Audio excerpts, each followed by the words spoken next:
तो मेरी बात में तवज्जो करना। आला हज़रत फाज़िल बरेलवी रहमतुल्लाह अलैह के जमाने में लोगों ने कहा कश से शकल है जी, वो क्या है? जमीन चीजों को अपनी तरफ खींचती है। ये नजरिया कब बना? एक साइंसदान ना बैठा था दरख्त के नीचे, तो उसने देखा कि सेब गिरा है तो वो भी जमीन पे आया है, अमरूद टूटा है तो वो भी जमीन पे आया है, अनार टूटा है तो वो भी जमीन पे आया है। तो कहने लगा जमीन में कशिश है, हर शय को खींचती है, और कश शकल का नजरिया बन गया। आला हज़रत रहमतुल्लाह अलैह तक जब बात पहुंची तो आप फरमाने लगे साइंसदान पागल हो गए। साइंसदानों की जो अच्छी बात होगी वो मानी जाएगी, लेकिन जो बात दुरुस्त नहीं होगी वो तस्लीम नहीं की जाएगी। आप फरमाने लगे ये क्या बात हुई कि आधा किलो का सेब तो जमीन ने खींच लिया, अमरूद भी खींच लिया, अनार भी खींच लिया, और गुब्बारे में 1.5 छटाक हवा भर दिया, वो जमीन से खींचा नहीं गया, वो ऊपर उड़ गया है। फरमाने लगे ये कैसा कश से शकल है? 1.5 छटाक हवा होती है ना गुब्बारे में, वो जमीन से खींचा। आला हज़रत फरमाने लगे असल कश से शकल नहीं, असल बात यह है कि हर चीज अपनी असल की तरफ लौट जाती है, हर चीज अपनी असल की तरफ। फरमाने लगे हवा की असल ऊपर है तो गुब्बारा उसे ऊपर ले गया। अनार, सेब, अमरूद जमीन से पैदा हुए थे तो वापस जमीन पे आ गए, वापस। आज भी डॉक्टरों ने बड़ा परेशान किया हुआ है। हम लोग जाते हैं, सुन सुना के आ जाते हैं, इल्म नहीं ना होता।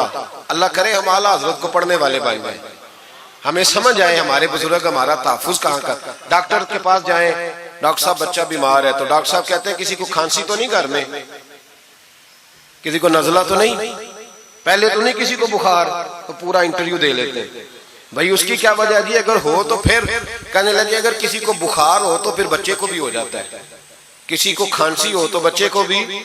समझ आ रही है? कहते हैं ना डॉक्टर इस तरह से, ये बीमारी किसी और को तो नहीं फैमिली में। तो मैंने कहा डॉक्टर साहब आप क्या बात कर रहे हैं? नबी पाक सल्लल्लाहु अलैहि वसल्लम ने फरमाया है कि बीमारी मुताद्दी नहीं होती, एक से दूसरे को नहीं लगती बीमारी, एक से दूसरे को। ये सही बुखारी में मौजूद है।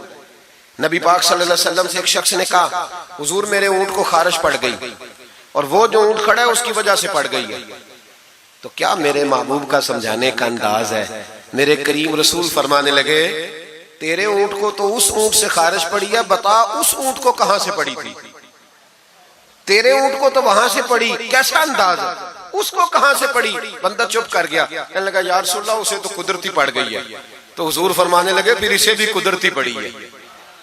डॉक्टर कह रहा है जनाब खांसी है तो खांसी लग गई, शुगर है तो शुगर। ओ भाई सुन, अगर तू ये कहेगा ना कि एक से दूसरे को बीमारी लगती है, तो जिसकी माँ फालज की मरीज है उसके बच्चे उसकी खिदमत करेंगे? जिसके बाप के वजूद पे रेशा पड़ जाएगा बच्चे करीब जाएंगे कि हमें बीमारी ना लग जाए? इतनी कमजोर। डॉक्टर कहते हैं कजन मैरिज ना करो, बच्चे बीमार पैदा होते, और कौम चुप करके सुन लेते। डॉक्टरों को बताओ कि हम डॉक्टरों पर ईमान नहीं लाए, अल्लाह रसूल पे लाए हुए, हमारा ईमान अल्लाह रसूल पे है, डॉक्टर पे नहीं है। जो सही बात करेगा डॉक्टर वो मानेंगे, गलत बात नहीं तस्लीम करेंगे। ये मेरे आला हज़रत की फिक्र है। डॉक्टर कहते हैं कजन मैरिज ना करो, बच्चे बीमार पैदा होते हैं, तो मौला अली और हज़रत फातिमा का रिश्ता क्या है? नबी पाक सल्लल्लाहु अलैहि वसल्लम ने खुद अपने सगे चचा की बेटी जनाब उम्मे हानी को दावत निकाह दी थी। कजन मैरिज में कोई मसला होता तो हुजूर ये काम करते थे। कजन मैरिज हो तो बच्चे बीमार पैदा नहीं होते, कजन मैरिज हो तो बच्चे हसन और हुसैन जैसे पैदा होते। इस तरह के नौने हाल अल्लाह ताला अता करता है, उनके तरीकों पर चलने वाले पैदा होते हैं। खुदा का खौफ करो। आप जैसे एक मैं रावलपिंडी में था तो एक बच्चा कहने लगा जी मिसवाक के साइंसी फायदे बयान कर दे, मिसवाक के। तो मैंने कहा बेटे साइंस अगर कह भी देना मिसवाक नहीं करनी चाहिए तो हमने फिर भी करनी है। सारी साइंस कहे न करो तो हम फिर भी मिसवाक, इसलिए कि मिसवाक करना मेरे मुस्तफा का तरीका है सल्लल्लाहु। आला हज़रत ने अकीदा तौहीद मजबूत किया। एक और चक्कर है बाबा जी का, बाबा जी सरकार जो एक महीना ना नहाए वो छोटा बाबा, और जो 6 महीने गुसल न करे वो बड़ा बाबा। बाबा जी को नमाज नहीं सीधी आती और बाबा जी सरकार बने हुए, हाल ही कोई नहीं, जो अल्लाह के खाते पढ़ गए। और बाबा किस्मत का हाल बता रहा है, दरवाजे पे रोटियां मांगने आते हैं, किस्मत का हाल बताते हैं। अपनी इतनी खराब है कि मांगते फिर रहे, और कौम बेचारी हाल दिखा रही है, हाल बता रही है। अपना ये बेड़ा गर्क हुआ। मुझे आपका तो नहीं पता, हमारे देहातों में ना ये कभी कभी सोना भी डबल करते थे मांगने वाले। यहाँ भी होता है ये काम जी, वो सोना लाओ जी तुम्हारा सोना डबल कर दे। वो पता तब चलता है जब सिंगल भी गायब हो जाता है। बावों के लग गए, फूकों पे लग गई। मुझे एक शख्स करामा सुनाने लगा, कहने लगा मेरे हजरत साहब के पास लोग दूर दूर से दम कराने आते हैं। और मैंने कहा दम कराना जायज है, तवीज देना जायज है, लेकिन मैंने किसी हदीस में नहीं पढ़ा कि कोई बंदा यमन से हुजूर के पास दम कराने आया है, मिस्र से दम कराने आया है। दम कराना बिल्कुल दुरुस्त है, हम खुद करते कराते, लेकिन ये असल दीन नहीं। नबी पाक के पास ना कोई शाम से तवीज लेने आया ना दम कराने आया। रसूल पाक के पास तो जो भी आया करता था नबी पाक का दीन ही सीखने आता था। तो दीन की बात कर, दम दुरूद की ना सुना, ये तो जिमनी बात है, ये तो ज़ैली बात है। आला हजरत दरवाजे पे खड़े थे, एक बाबा मांगने वाला आ गया। आला हजरत से कहने लगा 10 रुपए दो वरना आपका मकान उलट दूंगा। ये नफसियाती कब्जा कर लेते हैं। तो माँ भी बडेरी कहती है दे दो, कहीं वाकई ना उलट दे। आला हजरत ने ये अकीदा नहीं हमें सिखाया कि हम रस्सियों से डरते फिरें। इतना कमजोर ईमान, लोग अपने साये से डरने लग गए। बाबा जी कह गए, और छोड़ बाबा जी के मुंह से कौन सा कुरान हदीस निकलता, बस कर दे। किस चक्कर में कौम को डाल दिया। आला हजरत रहमतुल्लाह अलैह दरवाजे पे खड़े, फिक्रे रजा से मीनार है ना, तो सुनो फिर फिक्रे रजा क्या है, सुनो फिर ये रजा के नेज़े की मार है कि अदुम के सीने में गार है, किसे चारा जोई का वार है कि ये वार वार से पार है। आला हजरत रहमतुल्लाह अलैह दरवाजे पे खड़े थे, बाबा जी आ गए, कहने लगे 10 रुपए दो। 10 रुपए का माना उस जमाने में यही था जो आज 10,000 का माना है। 10,000 मांग लिया, कहने लगा दो नहीं तो मकान उलट दूंगा। आला हजरत फरमाने लगे तू 10 के 20 मांग, मैं देने को तैयार हूं, पर मकान उलटने वाली बात गैर शरीया, ये वापस ले ले। शरीयत तुझे ये कहने की इजाजत, मेरी बातों की समझ आ रही है आप हजरात को? वो कहने लगा नहीं मैंने उलट देना है। आला हजरत की वालदा बूढ़ी औरत अंदर से बोली, कहने लगी अहमद रजा दे दो, फकीरों से नहीं उलझते।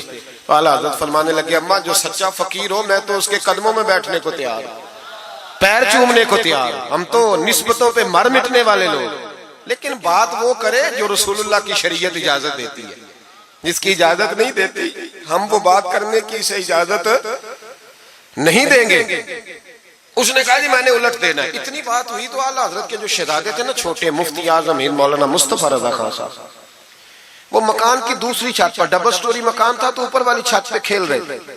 उनका पैर फिसला, वो गर्दन के बाल अंदर गिर गए, अंदर से शोर उठ गया, बच्चा गिर गया। बच्चा वो फकीर भी सीधा हो गया, देखा ना नहीं ना पैसे दिए, तो शहजादे गर्दन के बाल गिरे ऊपर वाली मंजिल से। लेकिन सुन्नियों किधर खो गए मैं और आप? मेरे आला हजरत का अकीदा सुनो।